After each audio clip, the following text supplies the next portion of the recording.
As a quilt pattern writer, you have exactly one job, and that's to make sure that your customer never has to pick up their seam ripper. Let me say that again. Your one job as a pattern writer is to make sure that your patterns are so easily read that it is impossible for your customer to make a mistake and sew an incorrect seam. Now, I know we've all done it. We've been quilting late at night and we've just done something stupid that we know better than to do. Yeah, you're not going to do a lot about that as a quilt pattern writer, but there are a few things that you can do about how you format your patterns and how you write the instruction that will make life a lot easier on your customer. And we're going to be talking about 3 of those today. Now, these are not all the tips out there. I've got a ton of these to share with you, but I'll save the rest of those for another video. The first tip I have for you is to use the white space in your pattern very strategically. Here's what I mean by that. If you take a look at these instructions, these are 3 numbered steps that you might find in a quilt pattern. And what I've done is just indented all of the text away from the number. And then I've also added a little extra gap in between the numbered steps. So you've got like normal line heights on the actual paragraphs of the steps. And then between steps, I've kind of bumped it out and given you a little extra breathing room there. The reason this is important is because it makes it really, really easy to kind of figure out where you're at in the pattern when you're bouncing between steps and you're looking at the pattern and then going back and looking at what you're sewing and back and forth all day. So it's a little easier to see if I contrast it with some bad examples. So in this first example, there's no indentation or spacing, right? And it just looks like a big block of text.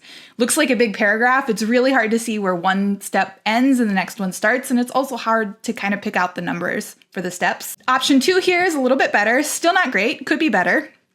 We've added that line spacing back, but it's still hard to see where the numbers are because it just kind of blends in with the rest of the step. And you can see when I kind of give it that breathing space, I indent the rest of the text away from the number. It's really easy to see where one step ends and the next one starts. And if I have an instruction later in the pattern that says go back to step 6 and repeat, I can easily look back in my pattern and find exactly where step 6 is. So this is really important. You would not believe how much of a difference this makes in terms of the mental calories that your reader has to expend when they're reading through your pattern, right? This is so much easier for them, so many fewer mental calories. Tip number 2 is to not over-explain things. Now, you might think that's a little bit counterproductive because we always want to make sure quilt patterns are super, super clear.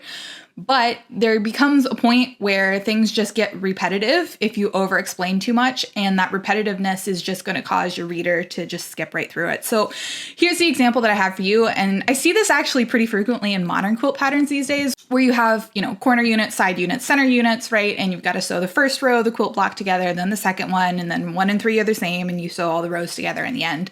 And so frequently, you'll see instructions where it's like, sew 1 corner unit to a center unit, press seams.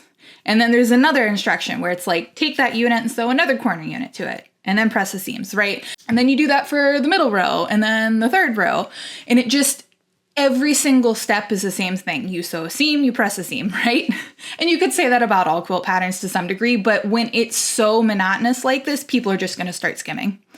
And when people start skimming, they're going to miss things. You've lost the war already. You do not want your reader skimming because they're going to miss something important. So a better way to do this is to kind of lump everything together into a simplified kind of bigger step that's easy for somebody to follow and ultimately is more indicative of how you would normally sew this block together.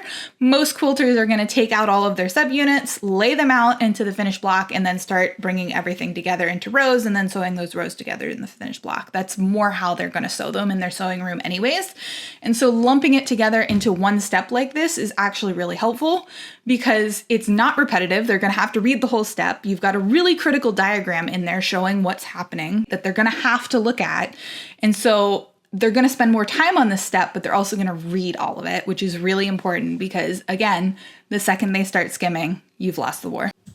The third tip I have for you is one that you've kind of already seen in the first tip. You just may not have realized it was there because we're so used to seeing patterns like this, and that is to use accent fonts very, very strategically. So accent fonts can be boldface, italics, all caps. Italics use with a healthy dose of caution because if they're just by themselves, italics tend to kind of blend in with the rest of the font really easily. It's better to use italics with a bold, so a bold italic instead, if you're trying to draw attention to something. But boldface, italics, all caps, kind of the shouty all caps, all kind of function the same way. They draw attention to whatever is in that typeface. So if there's something that you need to make sure that your reader does not miss, bold it. They're not going to miss it if it's bolded. So things that you might want to draw attention to are making sure that your HSTs are all laid out with the correct orientation, or if you're making kind of two very similar blocks, but there's one slight difference on the second block, bold that instruction to make sure people don't miss it. Otherwise, they're going to kind of go on autopilot and just kind of roll through the pattern, right? It's that skimming process that we talked about earlier that we're trying to avoid so much as pattern writers. What you're seeing here in this example is actually just the fabric names that are bolded, and that's because we're trying to gather a certain number of one type of HST pair and then a certain number of another type of HST pair, and making sure you grab the right quantities of each are really important. And so you can imagine somebody's reading through this pattern, right? They read through the instructions, they got it, and then they turn to go grab those fabrics and they've instantly forgotten what they're supposed to be grabbing. They turn back to their pattern and they can glance at this and instantly know which ones they're supposed to grab because it's bolded. It's called out very clearly, and you don't have to read through every single line of instruction to get the information you're looking for. That's what bolding does. Use it very sparingly though. If you overuse it, then everything becomes important. And it's kind of like just people shouting all the time, right? It's just the way they talk. And so you just ignore it. It loses all of its impact. Same thing here. You don't want to overuse this because otherwise it's not going to do what you need it to. So use it very sparingly, only in the areas that are most critical to your pattern and not anywhere else. Alrighty, those are 3 tips for making your pattern more readable. If you found this video helpful, make sure you like and subscribe, and I will be back next week with another Tech Tip Tuesday. See ya!